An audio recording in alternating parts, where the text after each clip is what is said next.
As you built the foundation of this franchise, coming back as producers, it feels bigger to me than just returning to a movie series. So, what did ownership and creative control mean to you this time around versus the last time you were on board? And why was this the perfect time to come back? It means, aha, they can't fire us this time. I think it's funny, right?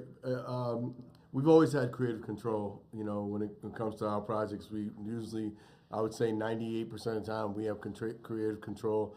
They never try to control us creatively because they trust what we do. We're scientists at this point in comedy.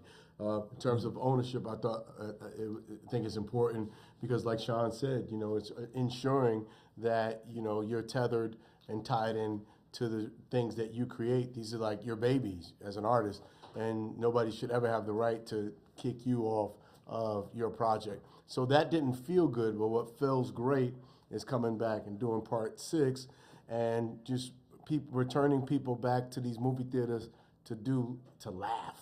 And that's what we Wayans love, hearing laughter.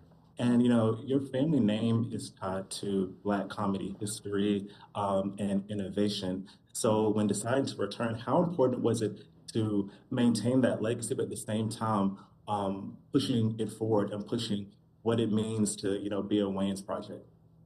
That's a lot of pressure if you put it. We just came back.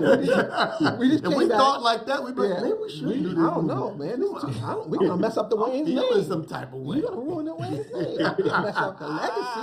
Let's just rest on and live in color and all the other great stuff. That's not really our approach. Our approach is, hey, we got something fun. We got something cool. Who can we put in it that's really funny? How can we make this the funniest experience for the movie-going audience? And I did read that a lot of this film was it getting back to its subversive roots. And I just have to ask, it's been a while since y'all have been on a scary movie project.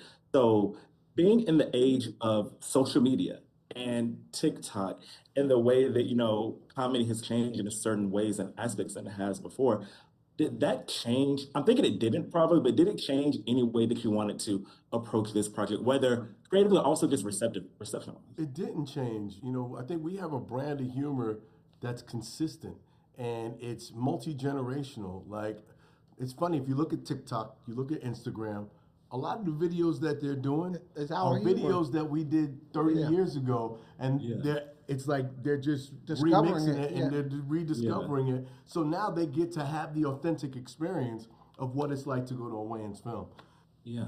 Yeah, one thing I've learned about, social media is like everything is cyclical. Like everything always returns, everything always comes back around. I think that's true of what you said. I feel like people are probably just discovering things like, oh, this is actually something that I've seen a lot, but it's also things that you all did years and years ago that people are just now realizing. So I think that this would be a full circle moment for a lot of people in the movie theaters. Me too, I hope so. Yeah, very cool. So thank you both so much for chatting with me. I can't wait to see the film again. And I was literally just watching The Wayans Brothers. That is like my favorite Black sitcom. I will put that in like Bart. I'll put anything in. Me and my dad used to watch it all the time. So it has as much a place in my heart. Very cool, man. Pleasure to have you. Thank you, brother. Enjoy it. Thank you. Enjoy a scary movie.